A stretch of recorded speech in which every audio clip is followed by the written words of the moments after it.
Hello, everyone. Good morning, afternoon, and evening to you all. Welcome to part 5 of our Exploring Ethics webinar series. For those of you joining us from previous installments of our series, we want to extend gratitude to you for being here with us again. For those of you joining us for the first time, we want to extend a warm welcome to our series. Thank you very much all for joining us. We're really looking forward to today's presentation. As a reminder, our series takes place every Wednesday on this same Zoom link and generally at this time. So we look forward to seeing you here every Wednesday from May to June. Please take a look at the chat now for our website where you can find our schedule and recordings. We have some great webinars coming up in the near future, and we'd be delighted for you to join us. Please keep in mind that you will be muted during this presentation, but we encourage you to use the chat function to ask questions, share your insights, and speak with others attending the webinar. We'll be sure to reflect on all your comments and questions during our Q&A session at the end and unmute you all during this time. Please also note that we will be recording. We record for those who either missed or would like to rewatch the series. Please rest assured your videos will not be recorded. Only our speakers' videos and their presentations will appear in our recordings. Thank you all again very much for joining us. We'll now have Dr. Olivier Rubin introducing our speaker for today. Thanks, Ali. It's my great pleasure to introduce Ross Upshur.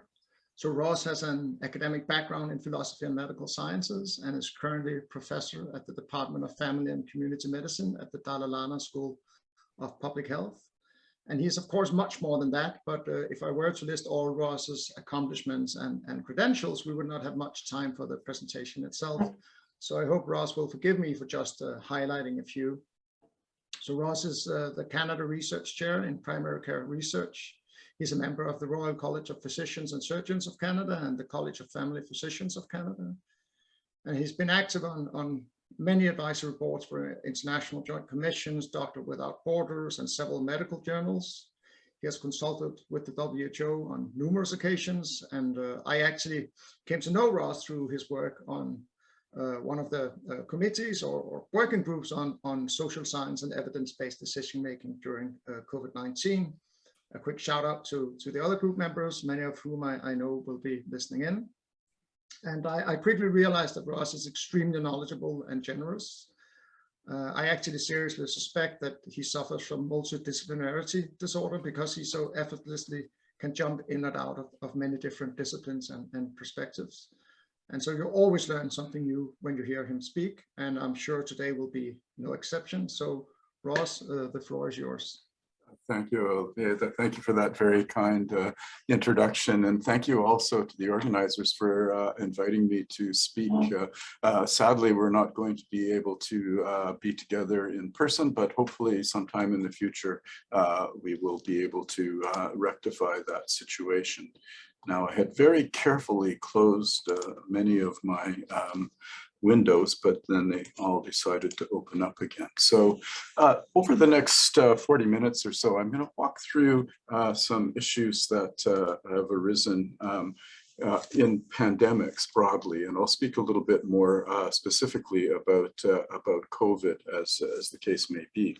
And so I might have, I've called this our lessons ever learned, but somebody had, when I'd given a similar presentation, sort of took me up and said, oh, we've actually learned quite a few lessons. And I said, okay, maybe we have, maybe we haven't. But somebody else had produced a nice title saying, lessons observed and perhaps taken up. So if you don't like learning, then maybe we've observed some lessons and maybe taken them up, but we can discuss that as the case may be. So the overview, we're going to start a bit in the distant past, come to the recent past, and then you'll see I'll be picking up this language of lessons learned, and the other sort of companion meme is waking up, and then I'll articulate what I call the pandemic playbook. And then really what I want to talk about is looking to the future and how we in the ethics community could perhaps do a better job of getting some uptake of the ideas that we've thought through. So we're about a year ago now, the Independent Panel for Pandemic Preparedness and Response issued its report. It was initially commissioned in the World Health Assembly in May of 2020. They reported in 2021. And of course, it's really nice that we could get COVID behind us before we started to talk about making it the last pandemic, because of course, here we are a year later, still very much in the grip of an evolving dynamic situation. But the language that they used said, the world can't afford to focus only on COVID-19. We must learn from this crisis. And it goes on to say, COVID-19 has been a terrible wake-up call. So now the world needs to wake up and commit to clear targets, additional resources, new measures, and strong leadership. We have been warned. And in an interview, so the two co-chairs, Helen Clark and Ellen Sirleaf, was interviewed in The Guardian. She said, the situation we find ourselves in today could have been prevented: an outbreak of a new pathogen, SARS-CoV-2, catastrophic pandemic that has now killed more than 3.25 million. That's now over 6 million, and continues to threaten lives and livelihoods all over the world. Myriad failures, gaps, delays in preparedness and response, and this was partly due to a failure to learn from the past. So I want to start with a couple of quotations from Albert Camus' The Plague. And early on in the pandemic, I was encouraging people to read it if they hadn't read it. But when it became sort of constitutive of many people's life world, it was actually, we were kind of living the plot. But he makes two very interesting observations. He says, everybody knows that pestilences have a way of recurring in the world, yet somehow we find it hard to believe in ones that crash down on our heads from the blue sky. And I think despite immense efforts in pandemic preparedness over the years, and I'll come back to that a little later, when COVID-19 first emerged in Wuhan, and then it became a public health emergency of international concern of January 2020, I think the general public had this vision that somehow this was crashing down on our heads from the blue sky. He also notes that there's been as many plagues as wars in history, yet that plagues and wars always take people equally by surprise. So unfortunately, we're living through the surprise of both a plague and a war simultaneously. And again, the point being that these have been with us forever. So I'm going to give a little selective background. And so we go back to Thucydides' account of the plague of Athens, and he makes this observation that physicians were not of any service because they didn't know the proper way to treat it. And they died themselves more thickly as they visited the sick most often. No human art succeeded. Supplications in the temples, divinations were found equally futile, till the overwhelming nature of the disaster at last put a stop to them altogether. And this is one of the first sort of deep recurrent insights that we see in these types of pandemics, is that people who come to give care, be they physicians, caregivers, other healthcare providers, are often the ones that are first affected and have a disproportionate impact from them. And we're often in a situation, as we were with SARS-CoV-2 and COVID-19 disease, that we didn't have any really effective therapies at the start. So I'll come back to that. And of course, there's a long history of infectious diseases being stigmatizing. And here is a leper with the Lazarus bell and the clapper and garbed. And when there's this prayer of separation that was read over people when they were first determined to be lepers, and it was essentially being cast out from society. And I use this slide merely to reinforce a very deep connection between how we manage infectious diseases and ethical language. Because if forbid and command are not normative language, I don't know what is. And when you read through what you're being forbidden or commanded to do, they actually start to look suspiciously familiar to some of the language and prescriptions that we've been using during COVID-19. Stay home, don't share your wear gloves, don't share any of your utensils.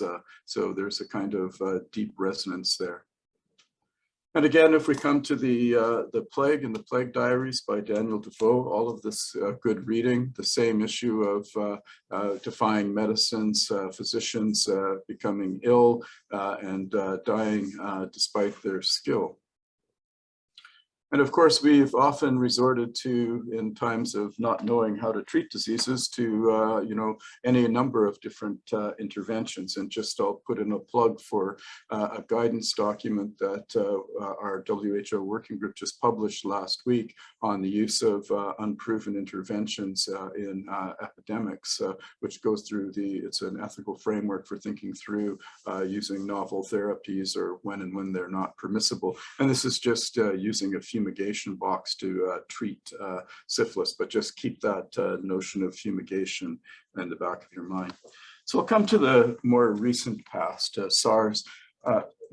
I had been working in infectious disease and pandemic preparedness prior to SARS in 2003, but it really had a defining effect on my career. I was at the time an academic family physician, but I'm also a public health physician, and was seconded during SARS to a local public health unit to help with the epidemiology, but eventually became deputized as a medical officer, and then was in charge of what at the time seemed to be a large number of quarantined individuals, but in light of our experience with SARS-CoV-2, seems to be a small amount.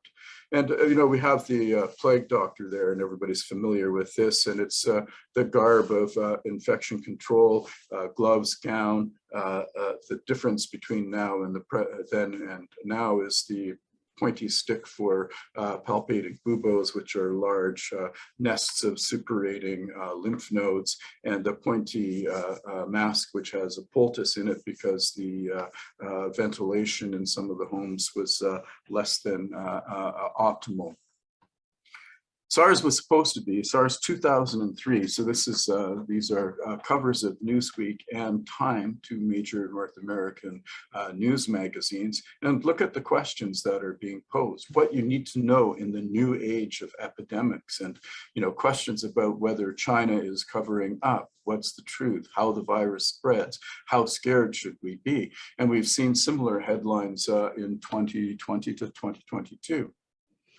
And again, the same sort of issues around personal protective equipment, not much difference except for the absence of the pointy stick and the poultice, mostly barrier protection.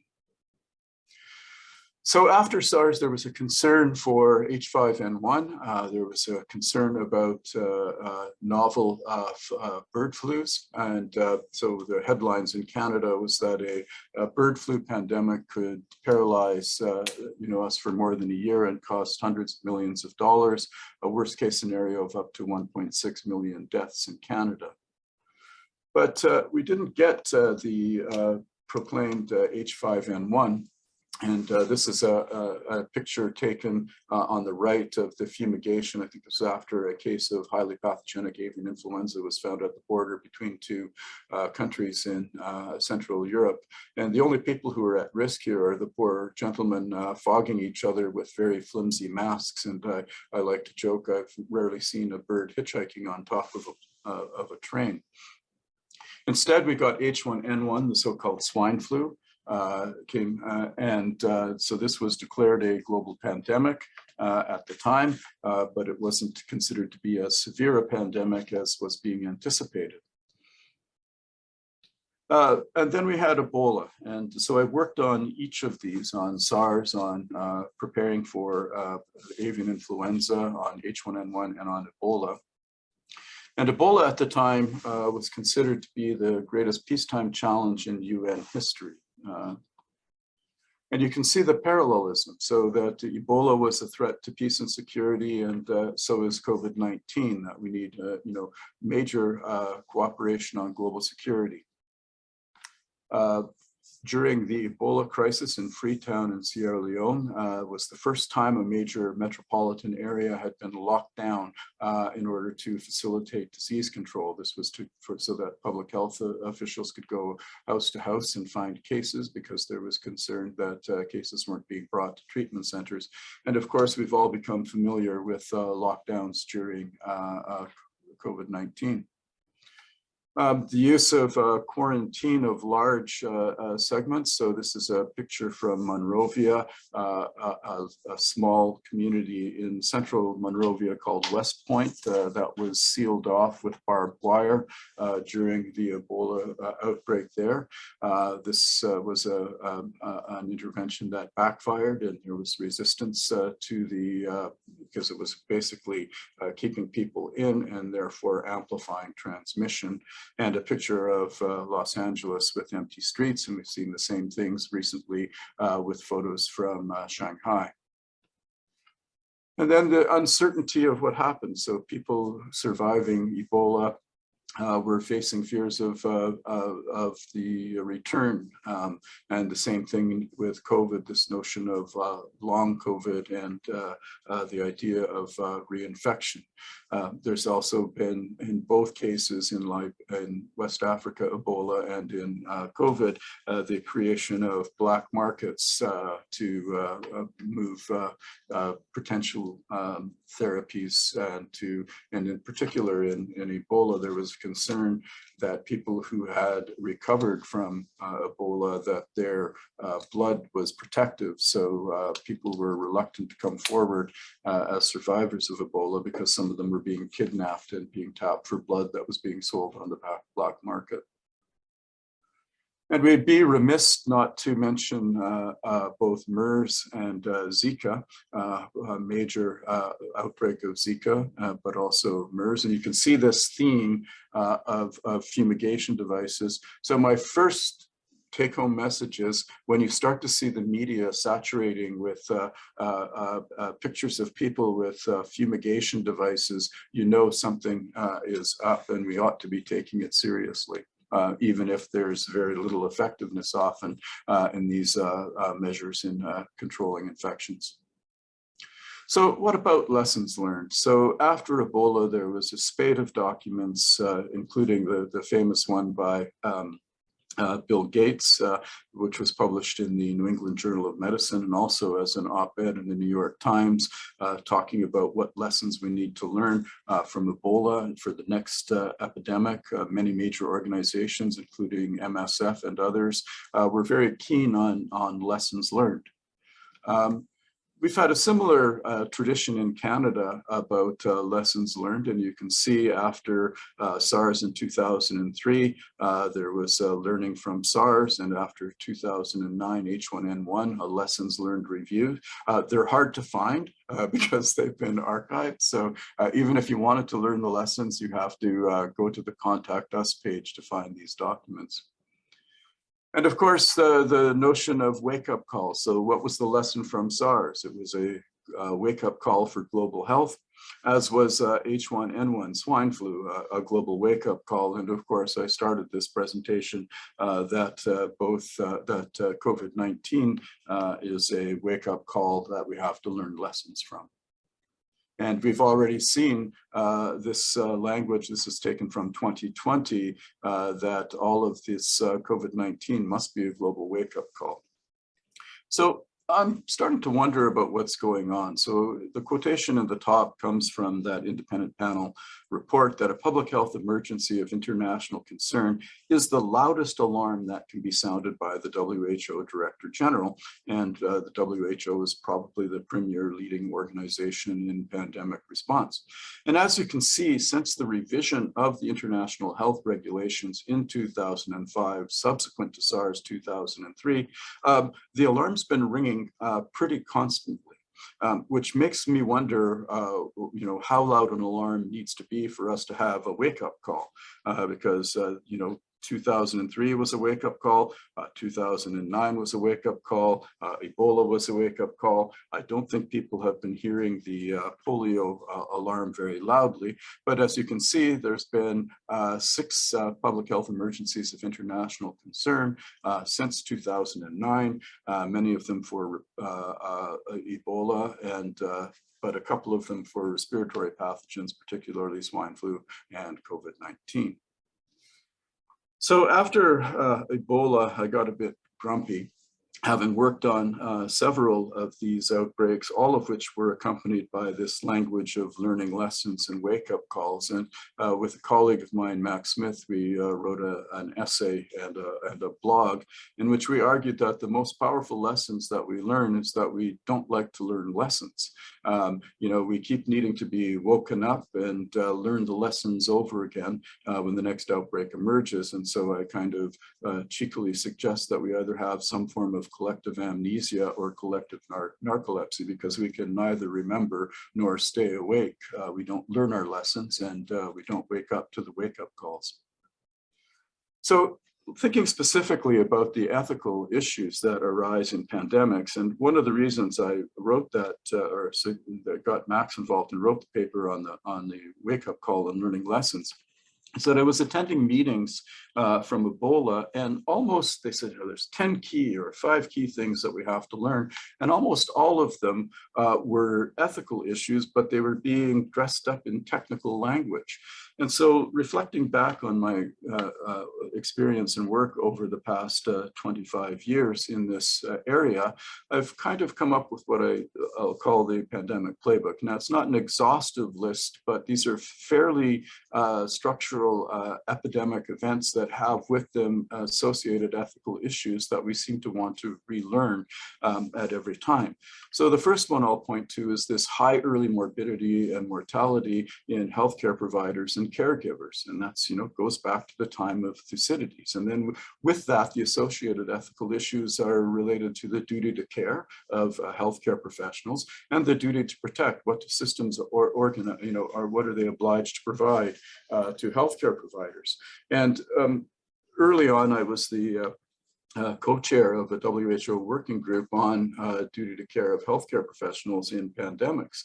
And after SARS, one of my students did a long PhD thesis doing interviews with healthcare providers who were involved in frontline care during SARS-1.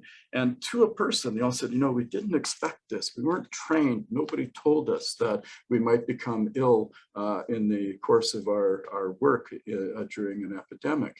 And we heard the same thing during H1N1. And we, once again, heard the same thing during SARS-CoV-2. I didn't sign up for this.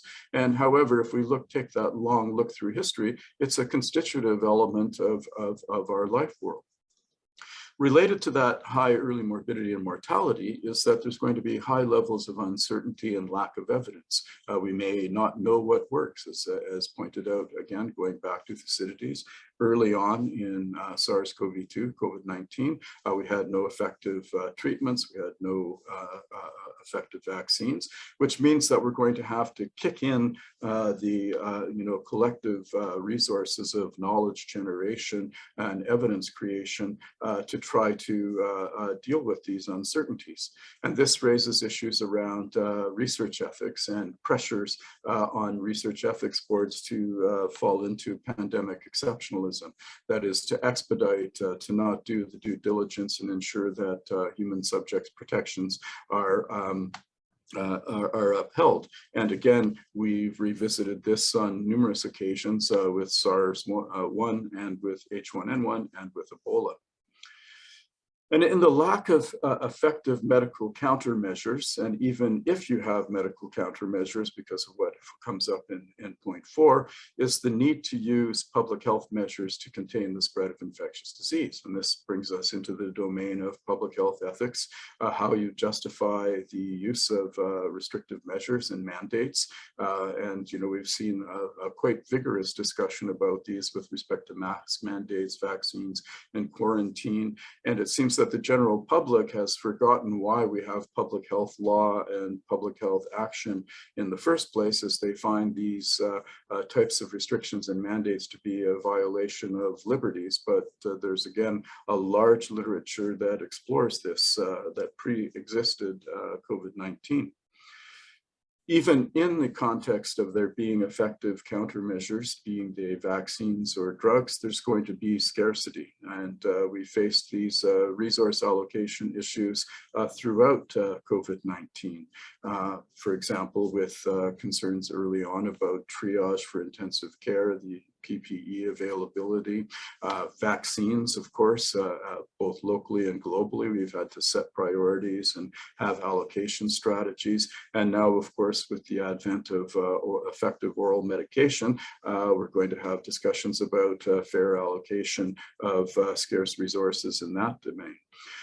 And finally, the last thing is we'll find that we bump up against issues of structural inequity and justice, both locally and globally. The fact that infectious diseases are not equal opportunity, they tend to cluster in populations that have systematic disadvantage, and that brings us to global health ethics, important concepts in solidarity and equity. Now, my argument is that almost every outbreak I've worked in, these 5 issues have raised their head, and these 5 ethical issues have become prominent in policy discourse. In fact, this morning at our ethics WHO meeting, we discussed 3 of these issues. Once again, issues around vaccine mandates and allocation of resources, and global equity in terms of the distribution of resources. So my sense is that none of this is new. We didn't need to be woken up to know that these were anticipatable events. And in fact, abundant guidance existed. And I'm going to just point to this Research in Global Health Emergencies, which is an Nuffield Council report, which came out on the 28th of January in 2020, just around the same time in which the public health emergency of international concern occurred. We had a green book that the WHO put together that looked at ethical issues in managing outbreaks, and there's in fact a training module for health systems that was created. So when I went to Geneva in February of 2020, I thought, well, ethics has its house in order. We've got guidance documents on all of these topics, yet somehow it seemed as if these guidance documents didn't exist. And I'll come to the point of what I think we need to do to be able to get these guidance documents into the hands of people who might want to think about them.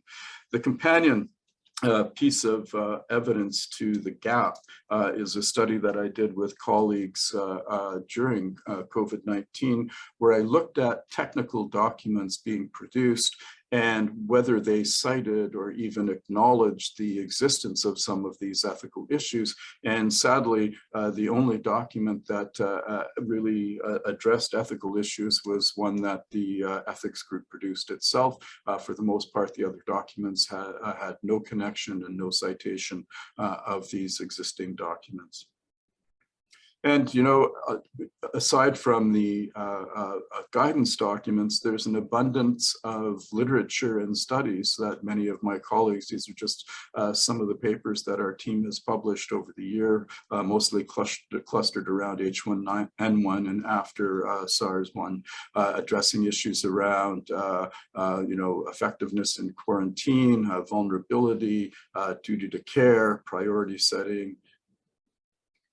So how is it that we move? So one of the things about epidemic ethics is it forces us to integrate ethical reflection across multiple different domains of ethics. It doesn't fall neatly into one category. So for example, people were telling me that, you know, pandemic ethics is about public health ethics. But I think it actually crosses from personal ethics, as we've seen, you know, quite abundantly during this last few years, where people have to make decisions for themselves about what they think is the best course of action. It certainly involves clinical ethics and professional ethics, codes of ethics that are still relatively silent on what the line of obligation is for clinicians.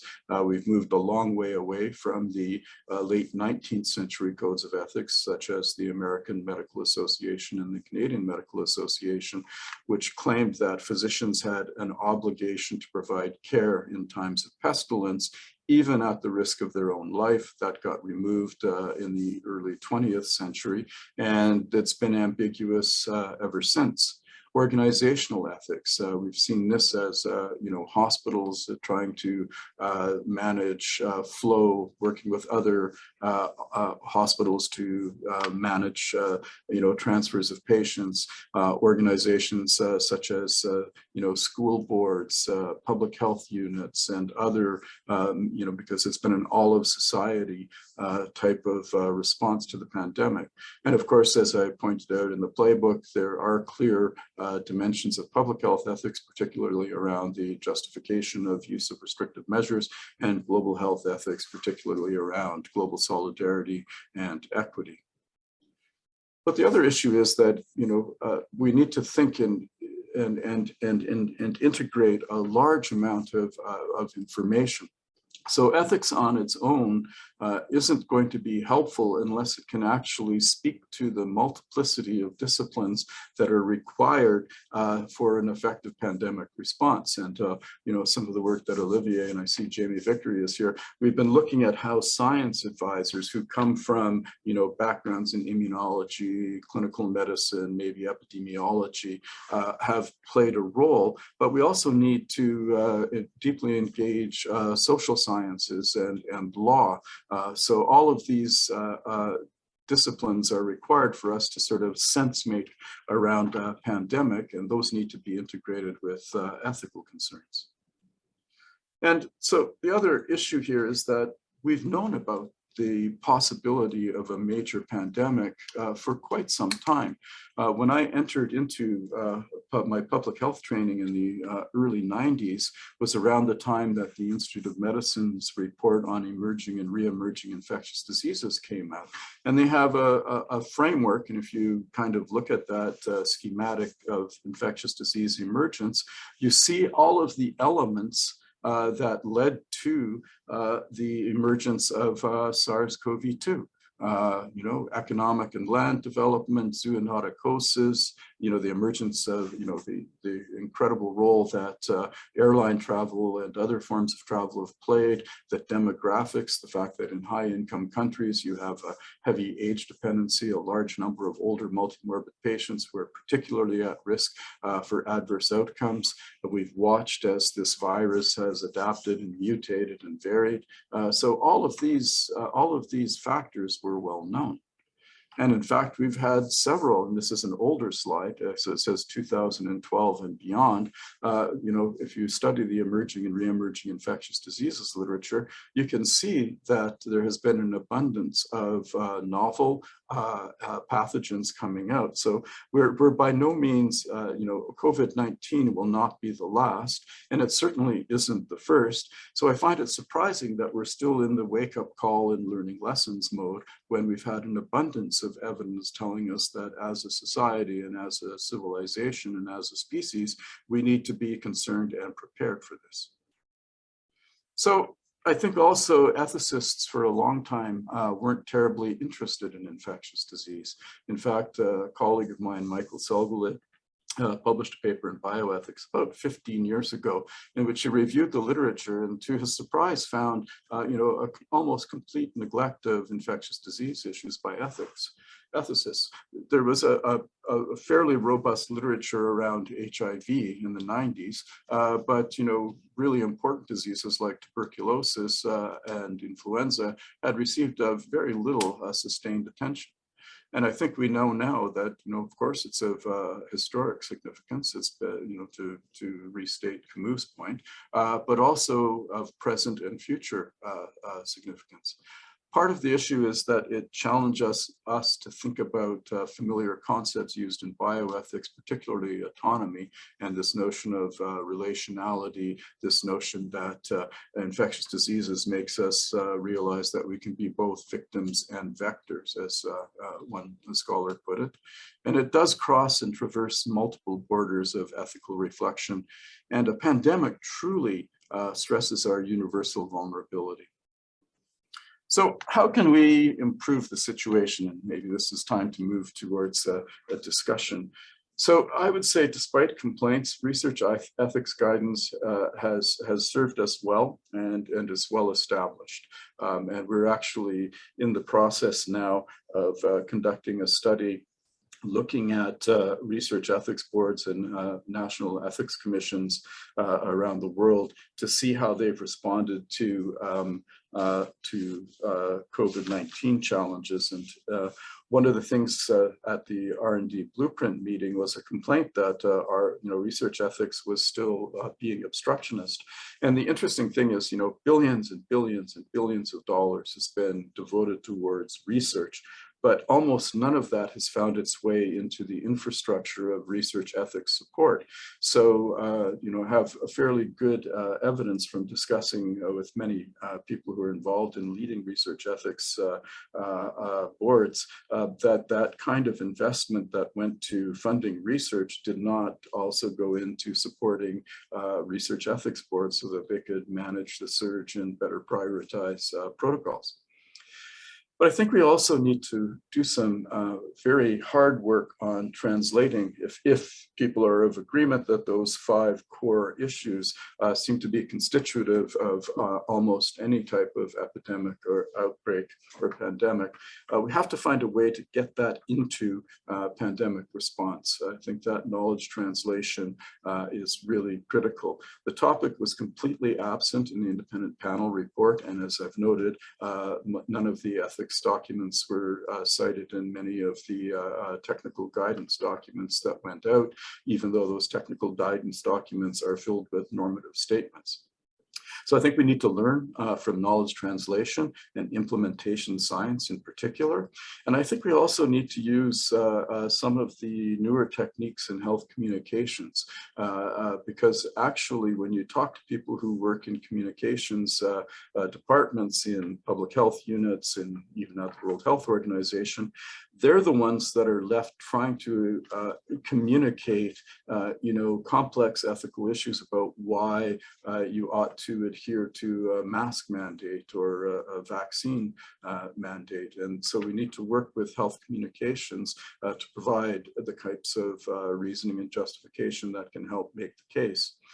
But I think also we need to double down in our training, particularly of health professionals. I still find it shocking that we're admitting people to medicine and to nursing and not explaining to them that there could be, in fact, there have been, even in my lifetime, 3 or 4 major pandemics that would put them at risk.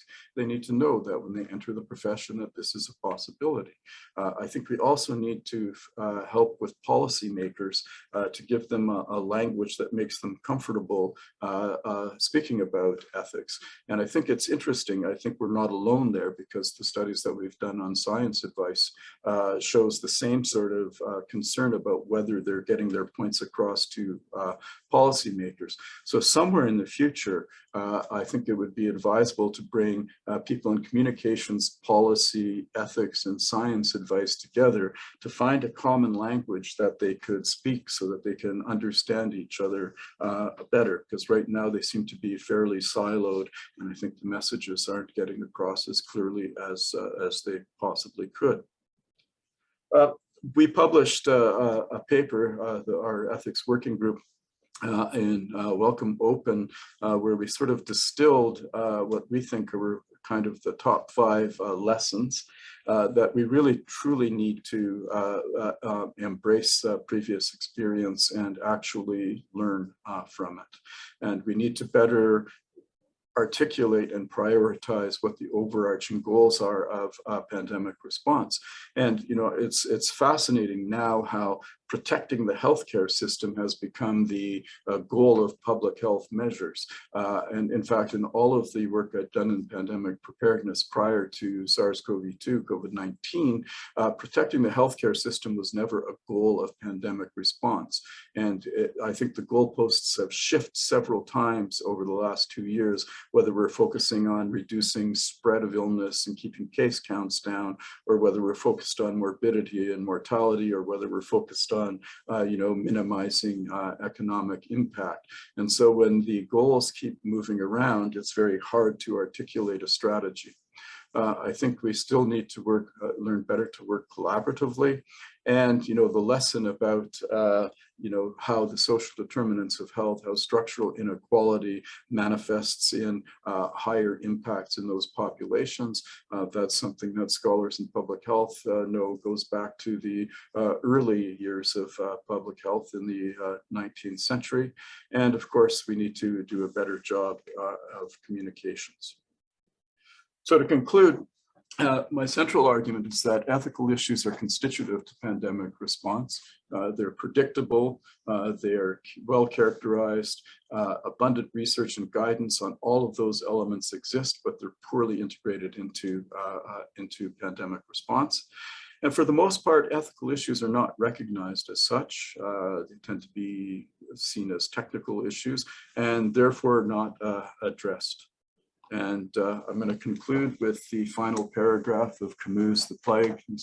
So Dr. Ryu, the protagonist, says, indeed, as he listened to the cries of joy rising from the town, says after the quarantine and isolation had been lifted, Ryu remembered that such joy is always imperiled. He knew those jubilant crowds did not know, but could have learned from books that the plague bacillus never dies or disappears for good, that it can lie dormant for years and years, that it bides its time, and that perhaps the day would come when, for the bane and enlightening of men, it would rouse up its rats again and send them forth to die in a happy city. So with that, I will conclude. Thank you for your time and attention, and I look forward to the questions. So let me just stop sharing. Thank you, Ross, for a very rich presentation. I think we'll have a lot of questions and debate, and we actually have 18 minutes. We were three minutes ahead of schedule. Oh, so, good. So you didn't have to give me the hook. No. So it was a really easy job to moderate. But are there any questions? I mean, you can post them in the chat, or I mean, you can just raise your hand, and Elite will try to see you. Otherwise, I have some questions, but I think I would like the participants to ask first. But if there are none, maybe I can have a go. Okay, so I don't feel as guilty because I don't see any questions. So I mean, I took sort of two main lessons. I mean, the lessons that we're not learning, and then the lesson that ethical issues are not sort of integrated or recognized as ethical issues enough. So if we look at the first one, is the lack of lessons learned. I guess it's also a question of, who's learning the lessons, right? I think you have a lot of people who have learned lessons and are warning us, but it's just on different level. It never reaches the politicians or something like that. And then secondly, I was wondering whether pandemics have something in common with economic crises or something like that, they'll come, but they'll never just be as the previous one. So even if you learn lessons, you can never just apply so let's say we learn a lot of lessons now, and we build our capacity with regards to COVID-19. And then, 10 years from now, we're faced with another emergency that just doesn't, fit into COVID-19. And so the lessons we've learned there makes us blind for other lessons. So I guess maybe another approach would be just to increase resilience in general, like institutional resilience, societal resilience or something.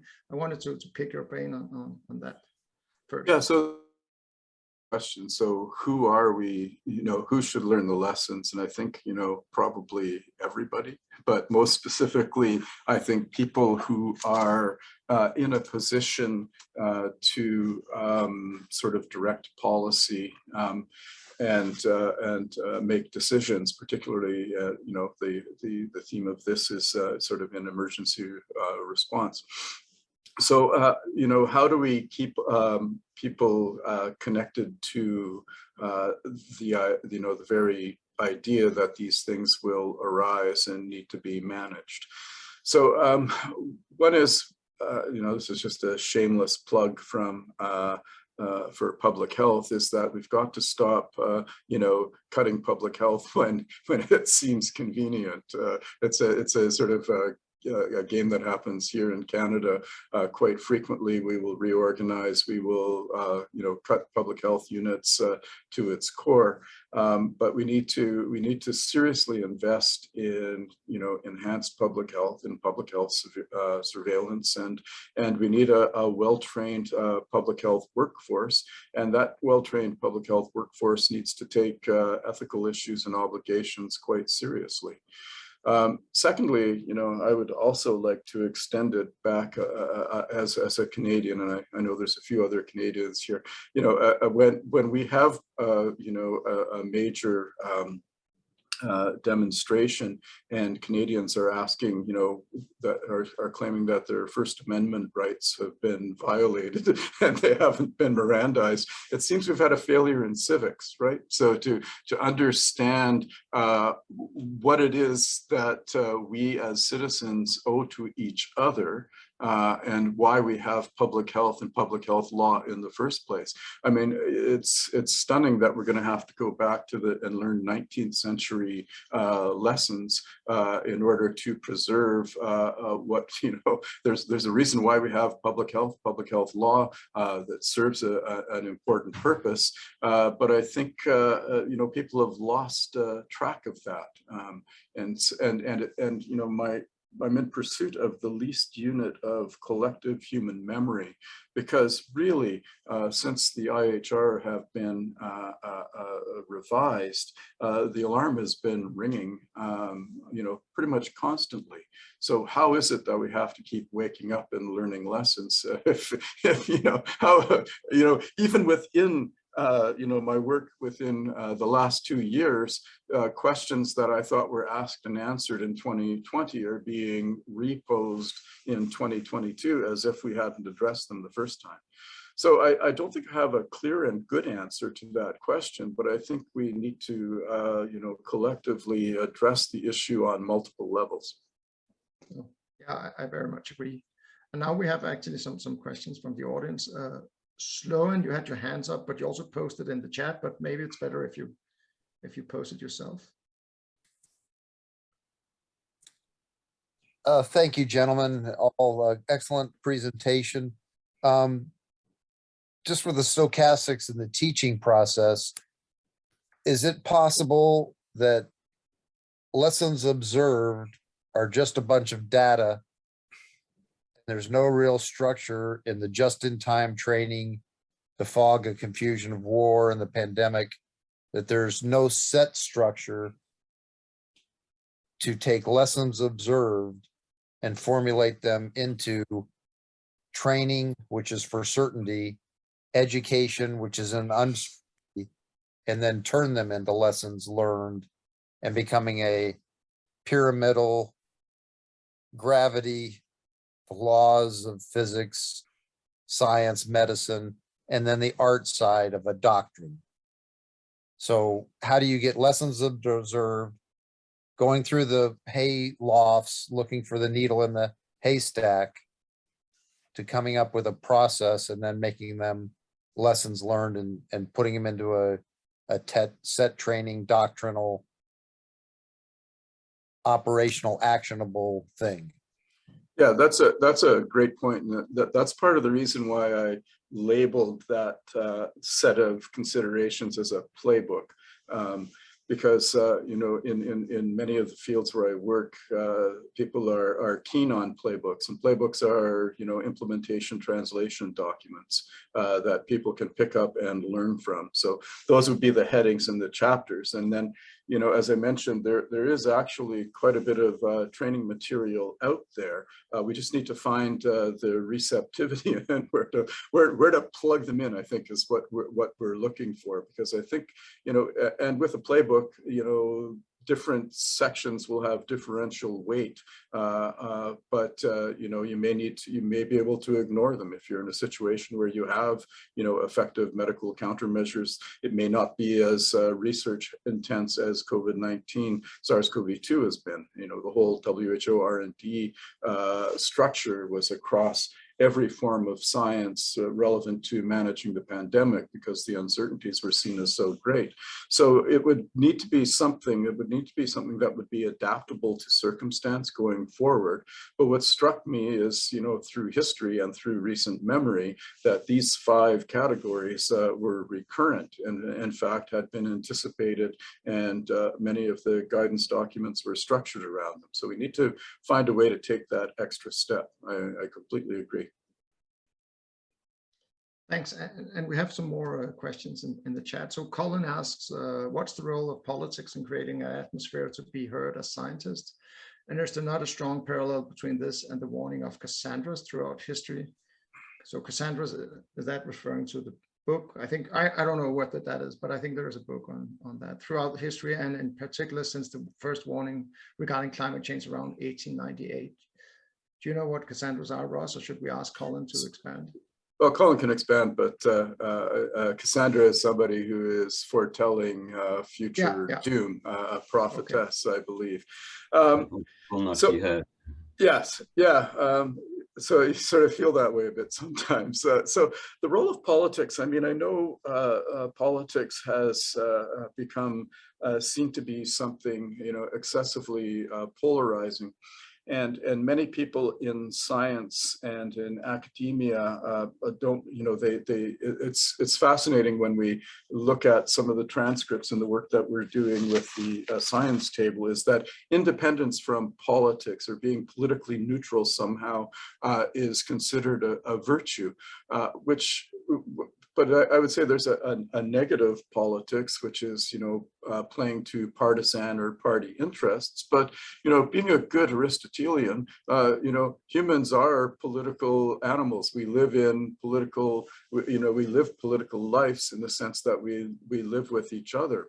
So I think we need to sort of find a way of recapturing positive politics, if such a thing is even possible in the 21st century, but also to protect the independence of science can be independent and yet engaged with value discussions. It doesn't contaminate the science to think about the normative implications of the finding. And there's, a fairly advanced literature in the philosophy of science on a concept of inductive risk, which looks at where values enter legitimately and illegitimately into scientific discourse. And you can expand that a little bit more into sort of political values. But I think, rather than pretending that politics are irrelevant to science, trying to think about the ways in which, science can inform good politics, if such a thing even exists anymore. And, we are a hard-headed species. It does take us a long time to really internalize and grasp certain threats. And your point about climate change is particularly well taken. And given what we've experienced in the past 2 years with COVID and the recent intergovernmental panel on climate change report, we have some very, very significant work to do that we need to do collectively, and we're going to need political will in order to affect change. So the challenges are, I think, quite stark and quite real, and we need to find a way to address them sooner rather than later. And I'm open to any suggestion from anybody at this meeting on how best to proceed. I think they'll demand a lengthy discussion, right? So we have 3 more questions, and we have 5 minutes left, but I hope we can take some of these. Why do you think it's difficult to integrate ethics into disaster response? Is it because there are too many actors involved, time constraints, logistical constraints, financial constraints? It's politicians' fault. We actually covered that, or media pressure, or all of the above. But what do you think if you have to single out? So I think it's all of the above plus. My initial academic training was in philosophy before I went into medicine and public health, and so there's, I think, worldviews and ways of thinking about what science and objectivity is and what values and ethics are that sort of that mislead us quite profoundly. So this notion of a very strict fact-value distinction, which doesn't really hold very well, particularly in health and health sciences, and published a paper recently on this, because many of the things that we're trying to achieve in health and health sciences, such as ensuring people are healthy, are actually ethical goals. They're not purely technical goals. So the other thing is we think that values are often purely subjective, but actually when you step back and you look at particularly times of uncertainty and crisis, it may be values that provide the kind of compass that allow us to reason together while we're closing gaps in uncertainty. So I think it's how the problem with integrating is how we conceptualize the enterprise of knowledge generation and the status of science in the first place, and that needs some work. I think again we just don't train in professional schools of public health, in medicine and nursing. We don't teach ethics very well, and I'll take a major responsibility for that, because I tried to include ethics teaching, and also chaired ethics committees for both of the major colleges in Canada.